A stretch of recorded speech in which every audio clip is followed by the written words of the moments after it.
मतलब यानी सिविल काम चलता है जी नहीं हो जाएगा संजीवी शायद वो नहीं चल सकती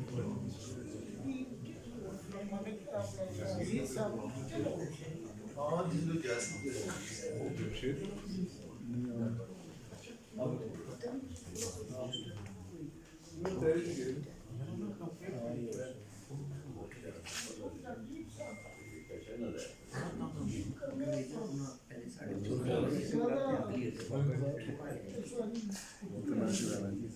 ये आपका वो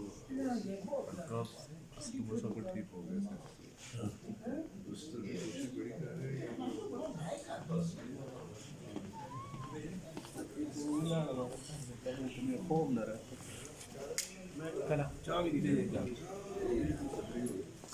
छतरी के साथ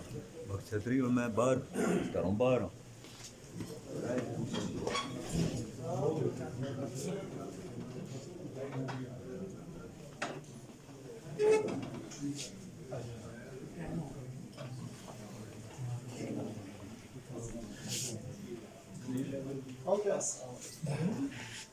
Okay.